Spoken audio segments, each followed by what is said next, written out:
Hi everyone, it's Ren here. I hope you're doing well.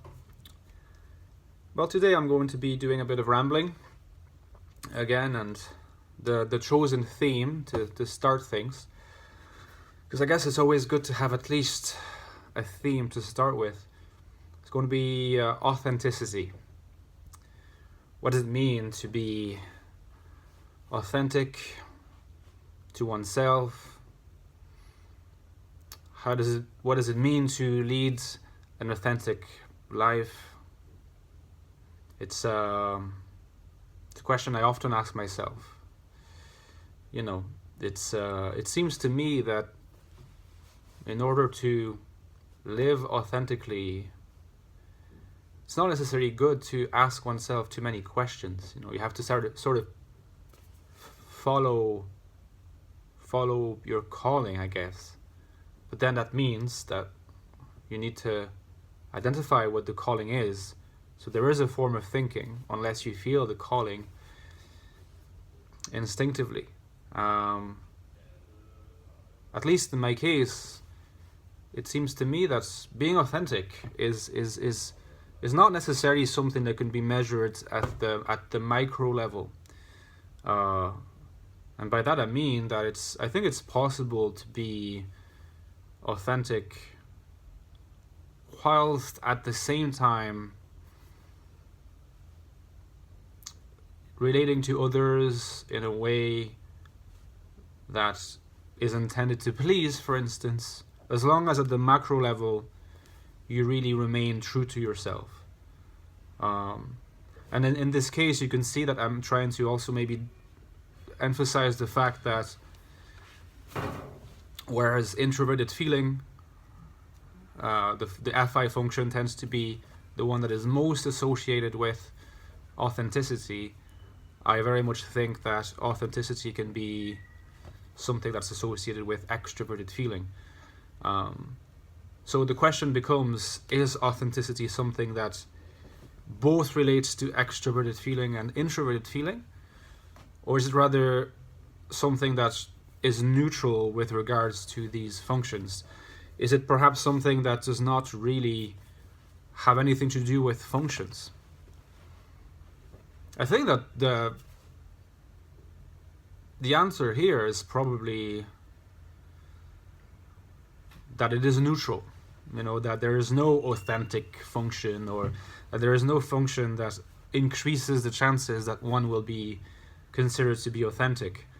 Because if we were to say that, if we were to make the assumption that that's the case, then we would have to sort of make a ranking by probability of someone being authentic or not, of authenticity per type.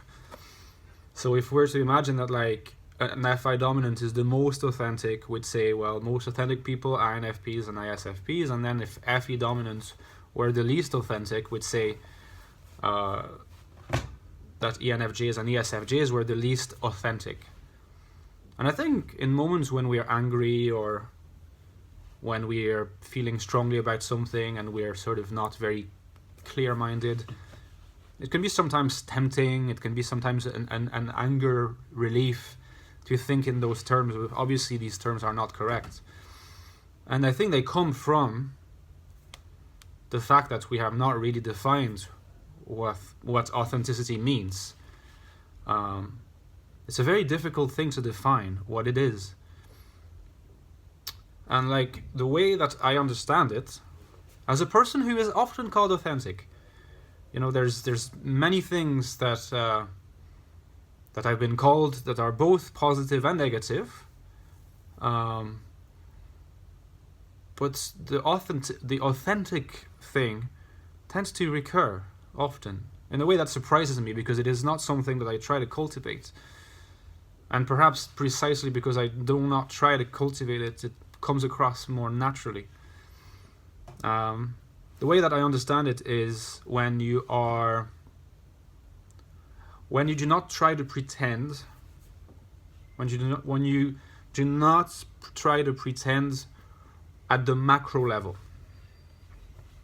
That is, it's okay to at the micro level when you're engaged in transactions with other people and in the social realm, it's okay to work on your message, tailor it according to your audience, not necessarily express like very roughly or toughly the substance of what you really feel, because I mean there is such a thing as politeness, manners, ways in which we say things. It's good in a way that we're not completely authentic, in that sense anyway. When we talk to people, you know, imagine that you were like, in that sense, authentic to the way you feel. If you were like feeling really shitty and angry, and you were going to work and you were really rude to everyone, well, in a way you make an effort on yourself.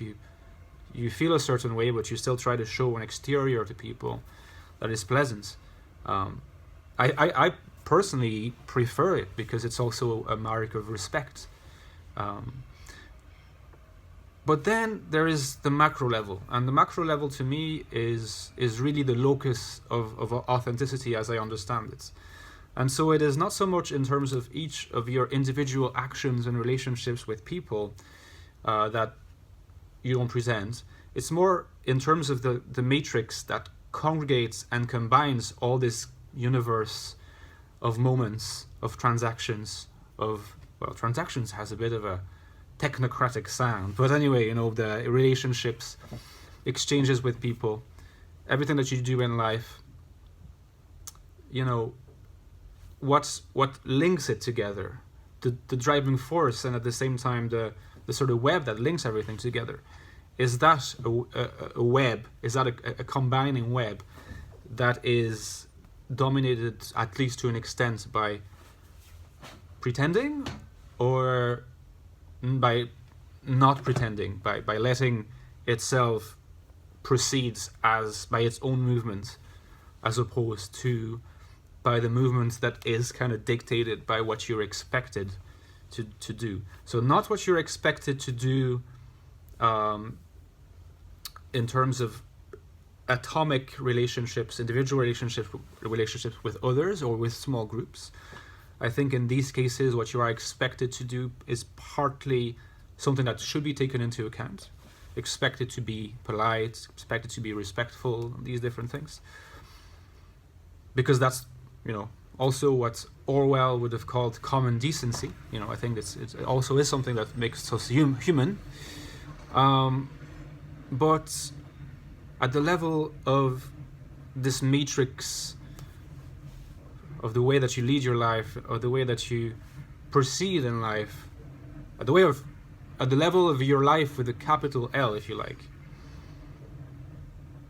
that is